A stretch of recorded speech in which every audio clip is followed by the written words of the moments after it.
in the club's history for the supporters. There's been the rise and rise of Newcastle, a major revolution at Middlesbrough. But now it seems Sunderland are poised to close the gap. There's a new ground planned, and it seems they've found a manager to compare with Brian Robson or Kevin Keegan. Not even during his Everton playing days was Peter Reid's star as high as it is at Roker Park, where get it right and the fans won't just love you forever, they'll put it all to music.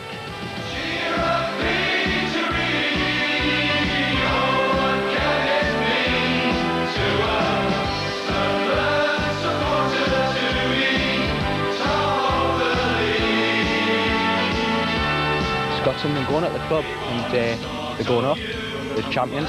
Oh, I think he's done fabulous. I think it puts him, I would say, certainly amongst the top 10 managers in the country.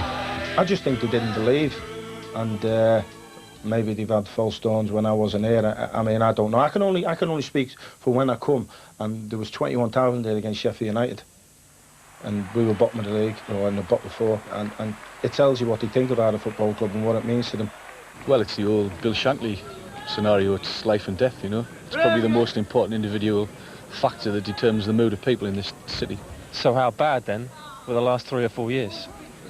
They've been very, you know, they were very disappointing. I mean, a year ago we had a supporters group, Supporters Action for Change, who campaigned for that very word, change, and here we are a year on and everything's totally different. Prefer like this, wouldn't you? Reid's arrival last spring saved Sunderland from the unthinkable, relegation to Division 2. But his revolution really began when the season finished. He signed a 2-year contract the day he persuaded his old Everton teammate Paul Bracewell to leave Newcastle and become assistant manager.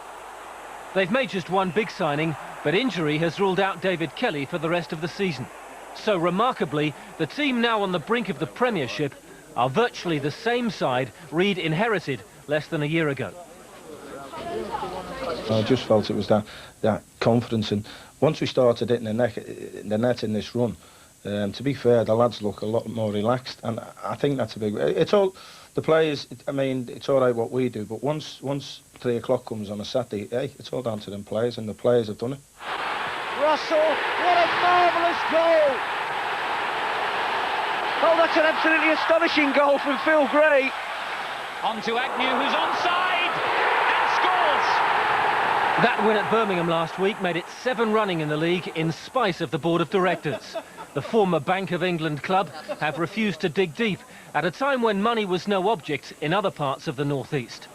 In Newcastle's promotion season, Kevin Keegan signed Andy Cole.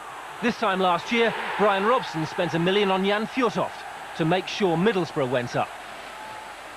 Well, I've got Paul Stewart, delighted about it. On a free transfer, but he's a lad I've always fancied as a front man. I take your point. Money's tight. I can't do it. I can't do it. I haven't got $1 million to go and get somebody. Will it give you more pleasure if you go up, the fact that you haven't been able to write out blank cheques? I wouldn't say more pleasure. I think if you go up, I think it's a tremendous achievement. I just want to do that. I just want to get up, and then if we do it, I think it'll be superb, but then the hard work starts. We've got a new ground which is supposed to be being ready for action by the start of the 97-98 season. The team's looking good. I think if we've got promotion, we don't necessarily need major surgery to the team. We just need maybe 3 or 4 quality additions. So the mood of everyone's good at the moment, yes. Just tell us something about the mood that's been helped, I think, by the release of this record. Yes, well, this record officially gets released on Wednesday of this week. It's the chorus, as you can see by the T-shirt, is the Old Monkeys classic Daydream Believer, and we've a few of us have actually got together and added our own lyrics, which we hope that, you know, Peter Reid himself will like. Do you think it's going to be a hit? Yes, I think so, definitely on Wayside anyway.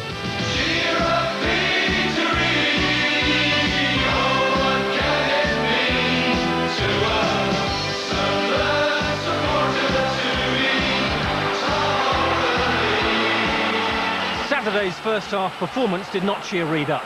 Sunderland were flat and barely threatened, despite the non-stop effort of assistant manager Bracewell. Graham Sharp, an old mate from the Everton side of the 80s, is finding managerial life tough at Oldham, but his side defended their goal, sometimes with everyone behind the ball. And when Oldham survived a penalty appeal for a foul on Kevin Ball, it looked as though Sunderland's winning streak was coming to an end. Then, 8 minutes from time, left-back Martin Scott surprised everyone by providing the cut and thrust to open up the Oldham defence. Yet Oldham should have equalised. 2 minutes from the end, Andy Melville got in a mess, but between them Stuart Barlow and Sean McCarthy wasted a wonderful chance. But it was that sort of day for Sunderland. 8 straight victories broke a 100-year club record, and Arsenal won at Highbury. So the nightmare of Newcastle winning the Premiership had faded as well. I'm manager of Sunderland, and that's my team, and I've got to do the best for Sunderland. If I worry about Kevin and Brian down the road, I'm not doing my job. But the fans make those comparisons, don't they? The fans can do. Lovely. I mean, they're passionate, and this is a real massive derby. It's my job to get us playing them derbies and get us winning them.